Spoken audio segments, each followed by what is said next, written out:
Welcome to the Foundry by Forge College. I'm your host, and today we're cracking open the inventor's blueprint to build some mechanical traps. We're going after literally the most annoying line cutters in Web3. In this explainer, we're going to master front-running mitigation techniques.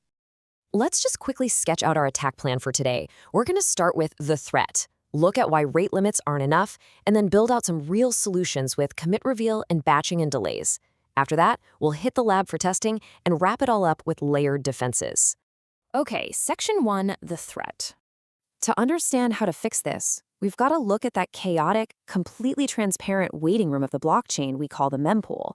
It's basically the universe's nosiest neighborhood watch, right? Everyone sees exactly what you're about to do before you do it.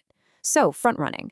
It's an ordering attack, where an observer gains an advantage by inserting a transaction before a pending transaction to capture the value. Think about ordering the very last blueberry muffin at your local coffee shop. You place your order, but the obnoxious guy behind you hears it, throws a $100 bill at the barista to cut the line and buy it first, and then immediately turns around and offers to sell it back to you at double the price. Seriously, it's beyond frustrating, but that in a nutshell is front-running. The actual chronological flow of this attack is infuriatingly simple. Step 1, the observer spots your pending intent sitting there in the mempool. Step 2, they insert a faster transaction, usually just by slapping a higher gas fee on it so the network prioritizes them over you. And Step 3, they walk away with a profit. Simple, aggravating, and honestly, highly effective if you leave your smart contracts unguarded. Which brings us right to Section 2, rate limits aren't enough. Now, if you've been following our advanced security courses, you might be remembering our previous lesson on rate-limiting strategies and thinking, hey, we're already safe. Well, not quite. Let's look at why that particular lock completely fails against these mempool snipers. Rate limits are fantastic for stopping brute force spam because they control throughput and frequency. But as you can see here, they do absolutely nothing to stop a single, perfectly timed line-cutting attack. Front-running mitigations, on the other hand, control ordering and sequencing. A rate limit stops an attacker from cutting the line 1,000 times a second, sure, but it literally only takes one perfectly placed jump to steal your metaphorical muffin. All right, Section 3, the commit reveal pattern. Let's sketch out our first real mechanical countermeasure. So here is how we change the flow. Phase 1, you submit an opaque commit. This is essentially a cryptographic hash. Phase 2, you wait for a specific window of time or a set number of blocks. Phase 3, you reveal the original parameters. Going back to our coffee shop analogy, it's like ordering your muffin by passing a locked, heavy steel box to the barista.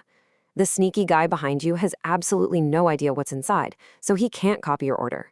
You only hand over the key when it's officially returned at the register. By separating the submission of intent from the actual execution, you completely blind the attacker. But the trade-offs here are kind of fascinating. Yes, we brilliantly secure our actionable input initially, and we severely reduce those mempool leaks. But take a look at those bottom 2 points. We're essentially asking our users to pay for an extra transaction, and we're increasing overall latency because they have to wait for that reveal window. For high-value, sensitive parameters, this is an absolute necessity. But for a low-value action, well, it might just add way too much friction to the user experience. Its extra transactions are a deal-breaker for your users. Let's turn to Section 4, batching and time delays. This schematic might be exactly what you need. Here's how the timeline shifts. At block 0, the epoch starts. Fast forward to block 15, the epoch ends, and all collected orders are shuffled. Then, at block 16, batched execution occurs. Think of this like a massive, unbribable bouncer, holding everyone's orders for 5 minutes, shuffling them up randomly, and then processing them all at exactly the same time. No single person can intentionally pay a higher gas fee to cut ahead because individual execution timing is just removed entirely. To sum this defense up perfectly, batching and enforced delays change the temporal structure of execution, shrinking opportunities for single transaction reordering. We are quite literally weaponizing time against the attacker.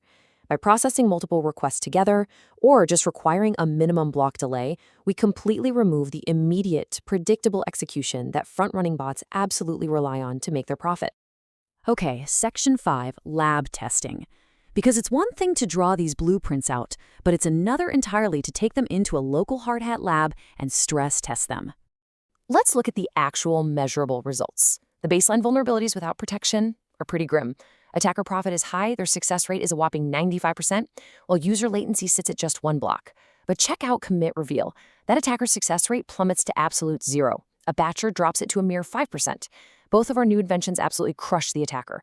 But notice how they fundamentally alter the latency experience for the honest user, pushing it up to 5+ blocks or a full epoch delay. Like we always say, security always comes with a UX cost. Oh, and a quick pro tip when you're testing this yourself in the lab, manage your nonces explicitly. And make sure you use different accounts for honest and attacker roles. Actually, scratch that. It's absolutely critical. If you try to submit multiple transactions from the exact same key without waiting for confirmations, your local node will simply queue them sequentially. It will completely ruin your experiment. To accurately simulate mempool reordering, you definitely need distinct actors. Finally, let's wrap this up with Section 6 layered defenses. In all our advanced security patterns modules, we heavily emphasize defense in depth. So let's assemble the final master machine. Notice how beautifully these defenses reinforce each other. First, your rate limiter stops mass spam and throughput abuse. Second, your circuit breaker acts as an emergency stop for critical failures. And third, commit reveal or batching neutralizes the ordering attacks. When you stack these three defensive patterns, your throughput controls, your emergency stops, and your ordering defenses all work in perfect harmony, and they do it without breaking your legitimate user's flow. I want to leave you with one final, pretty provocative thought. How will you balance transaction security latency against a seamless user experience in your final capstone project? There's really no single perfect answer, but you now have the engineering tools to make that decision for yourself. Please visit forge.college to continue exploring this capstone and other fascinating Web3 mechanics with our community. Thank you so much for joining me for this explainer. Keep experimenting and keep building securely.